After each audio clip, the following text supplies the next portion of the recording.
വീഡിയോസിലൊന്നും ഇതുവരെ കാണാത്ത മുഖങ്ങളാണ് കേട്ടോ ഈ കാണുന്നത്. എൻ്റെ ചേട്ടത്തിയും 2 മക്കളുമാണ് കേട്ടോ. അവരിവിടെ എങ്ങും അല്ല താമസിക്കുന്നത്, തിരുവനന്തപുരത്താണ്. അതുകൊണ്ടാണ് അവരെ അങ്ങനെ എൻ്റെ വീഡിയോസിലൊന്നും വരാത്തത്. ഇന്ന് സൺഡേ ആയിട്ട് രാവിലെ വന്നാണ് കേട്ടോ അവർ. ട്രെയിനാണ് വന്നത്. അപ്പോൾ പിന്നെ വൈകുന്നേരം ബസ്സിന് തിരിച്ചു പോവുകയും ചെയ്യും.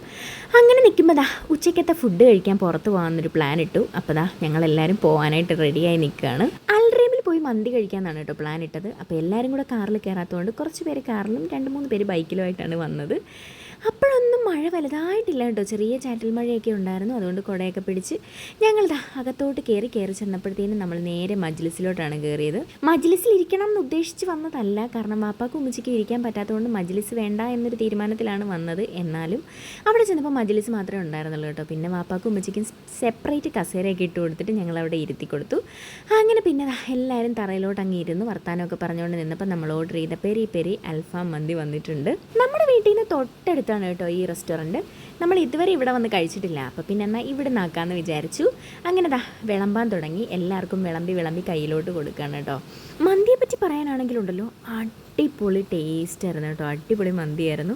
ഞങ്ങളെല്ലാവരും നല്ല ലാവിഷായിട്ടെല്ലാം കഴിച്ചു. എന്നിട്ട് ഇത്രയും ബാലൻസും വന്നു കേട്ടോ. എന്നിട്ട് വയറ് നിറയെ കഴിച്ചിറങ്ങിയപ്പോൾ നമ്മൾ കയറിയ പോലെ അല്ല കേട്ടോ, നല്ല ഇടിച്ചു കുത്തി മഴയെന്ന് വേണം പറയാനായിട്ട്. കുറച്ച് നേരമൊക്കെ അവിടെ നിന്നു. അതിനുശേഷം കുടയിൽ ഓരോരുത്തരായിട്ട് കൊണ്ട് വണ്ടിയിൽ കയറ്റി നേരെ വീട്ടിലോട്ടെത്തി. നനഞ്ഞ് കുളിച്ചാണ് കേട്ടോ വന്നത്. 4 മണിയാകുമ്പോൾ ഇനി ഇവർക്ക് തിരിച്ചു പോകണം. അതുകൊണ്ട് കുറച്ച് മഴയൊക്കെ നനഞ്ഞ് വേഗം ഇങ്ങ് എത്തുമായിരുന്നേ.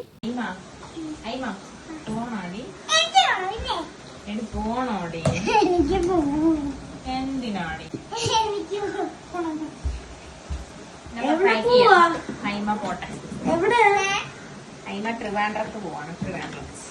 അവിടെ ചെന്നിട്ട് കരഞ്ഞ ആരോടോ വരത്തില്ല. അയ്മാക്ക് നമ്മളെ ഒന്നും വേണ്ട. അയ്മാക്ക്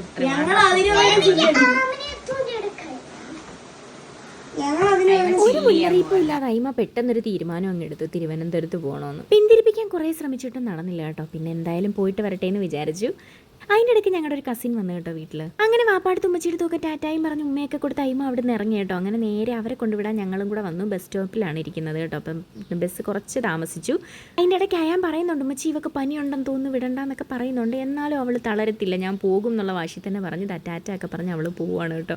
അയ്മ നിൽക്കുമെന്ന് എനിക്ക് ഉറപ്പുണ്ട്, കാരണം അയ്മക്ക് അങ്ങനെ പ്രശ്നങ്ങളൊന്നുമില്ല. അയാനാണെങ്കിൽ പിറ്റേ ദിവസം തൊട്ട് ഉമ്മച്ചി എനിക്ക് ഉമ്മച്ചിയെ കാണണമെന്ന് പറഞ്ഞ് കരയും. അങ്ങനെ അയ്മയെ വിഷമത്തോട് വിട്ടിട്ട് ഞങ്ങൾ നേരെ വീട്ടിലോട്ട് പോകും.